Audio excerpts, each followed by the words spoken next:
En het dagelijks nieuws is erg belangrijk, maar ze hebben dankzij de grotere aanwezigheid van tegenwoordig, door de smartphones, door het internet, door social media, een steeds grotere invloed op hoe de mens het nieuws tot zich neemt.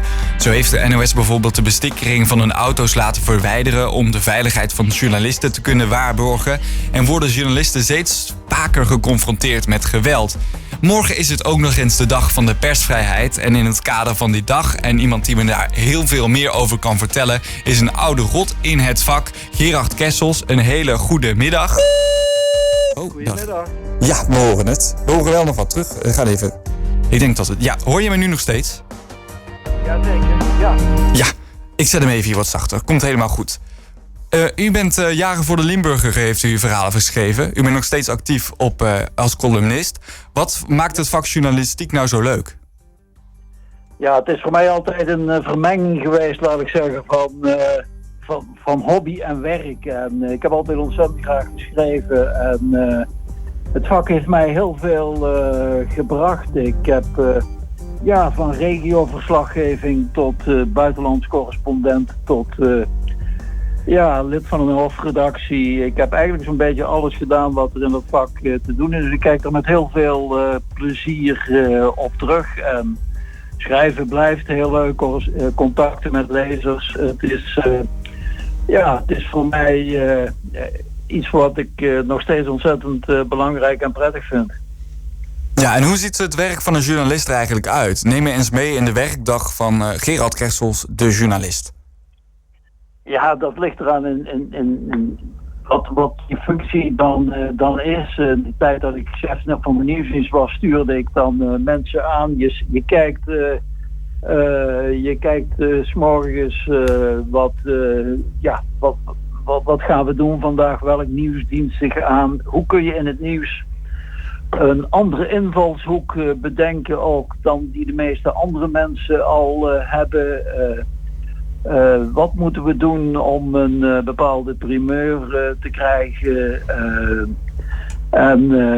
Dat wordt dan 's avonds opnieuw geëvalueerd. Tegenwoordig is het natuurlijk wel anders. Hè. Het wordt op het net gezet en het nieuws gaat eigenlijk 24 uur per dag door. En, dat was vroeger niet zo. Als de krant gedrukt werd, als die zakte, zoals dat heette, de gedrukte krant, zo tussen 12 en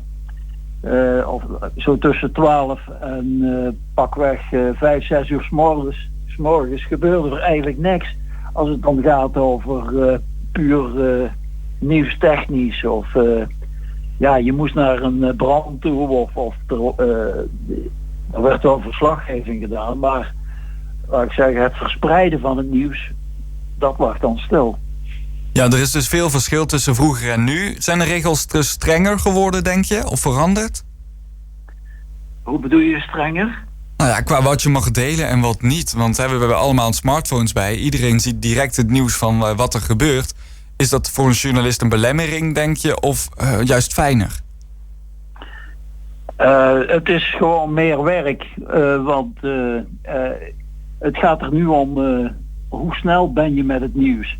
Kijk, als je vroeger zoals de krant waar ik begon, de Maas en Roerbode en Remond en later de Limburger, je had eigenlijk geen concurrent. Er waren wel een aantal weekbladen, maar je kon rustig, laat ik zeggen, na de raadsvergadering nog even een pilsje drinken soms.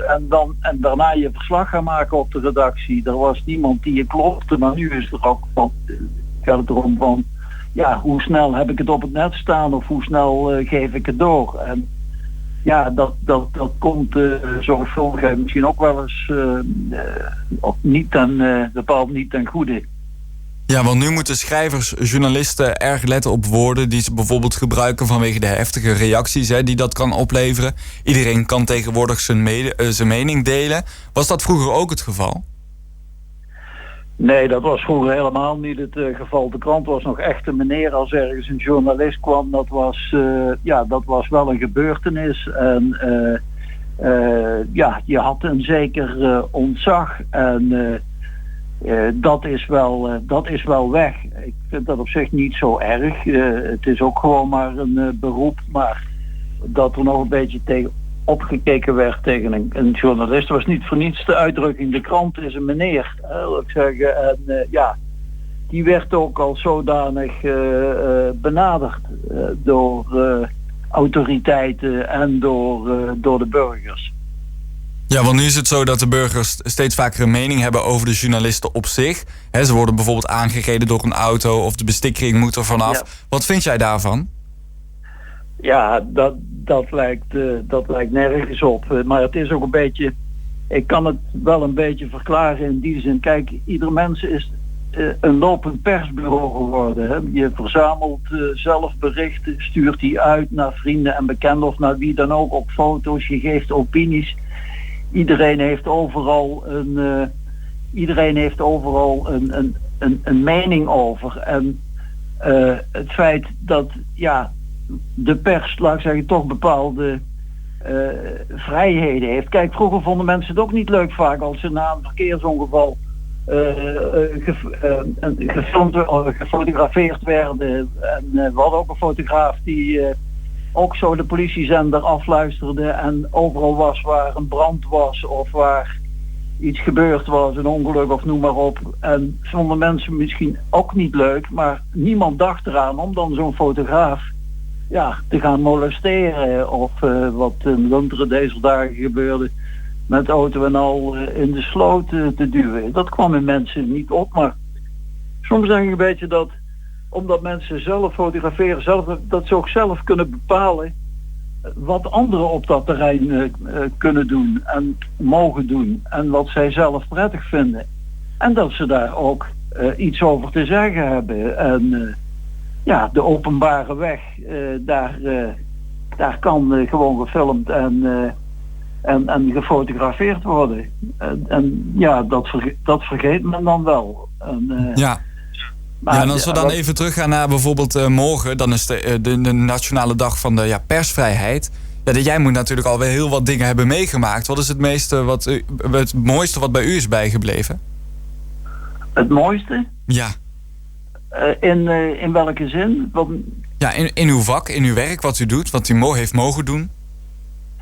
Ja, er waren veel mooie dingen. Ik heb een aantal keren met de paus op reis geweest in de tijd dat ik Italiaan correspondent was in Rome. En een aantal dagen in zo'n entourage zijn met de paus in zo'n vliegtuig zitten, waarbij die dan, laat ik zeggen, alle medereizigers even bezoekt tijdens de vlucht en een praatje maakt.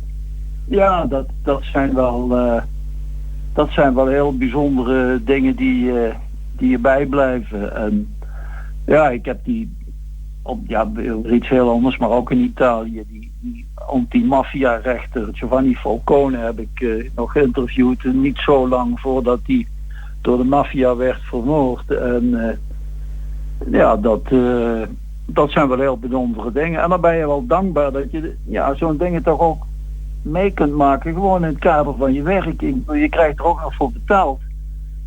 Terwijl anderen misschien God weet wat voor over zouden hebben om dus eenzelfde belevenis mee te maken. Ja, want ik ken heel wat mensen die geïnteresseerd zijn in het vak als journalist. Wat is volgens u de gouden regel voor de journalistiek om echt in dat vak te kunnen komen? Dat is zoals voor veel vakken denk ik heel hard werken, je goed voorbereiden, je zaken kennen, deskundig zijn, dan bouw je gezag op. Maar dat kost je een hele tijd. En wat ik net vertelde, dat zijn wel wat spectaculaire dingen, maar voor de rest is het toch vaak ook gewoon gecompliceerde zaken verslaan uit de politiek. En als je dat goed uit kunt zoeken en gedegen daarover schrijft, dan bouw je gezag op, zoals dat heet. Dan zijn er ook bronnen die informatie toevertrouwen. Dan zul je vaker primeurs krijgen. En dat duurt gewoon even voor je dat opgebouwd hebt. En als je niet oplet, ben je het ook zo weer kwijt. Ze zeggen wel, vertrouwen komt te voet en vertrekt te paard. Maar zo is het ook, denk ik. Het zijn hele mooie woorden om in ieder geval mee af te sluiten. Ik wil je heel erg bedanken voor dit hele mooie gesprek over persvrijheid. En dan wil ik u verder nog een hele fijne zondag wensen.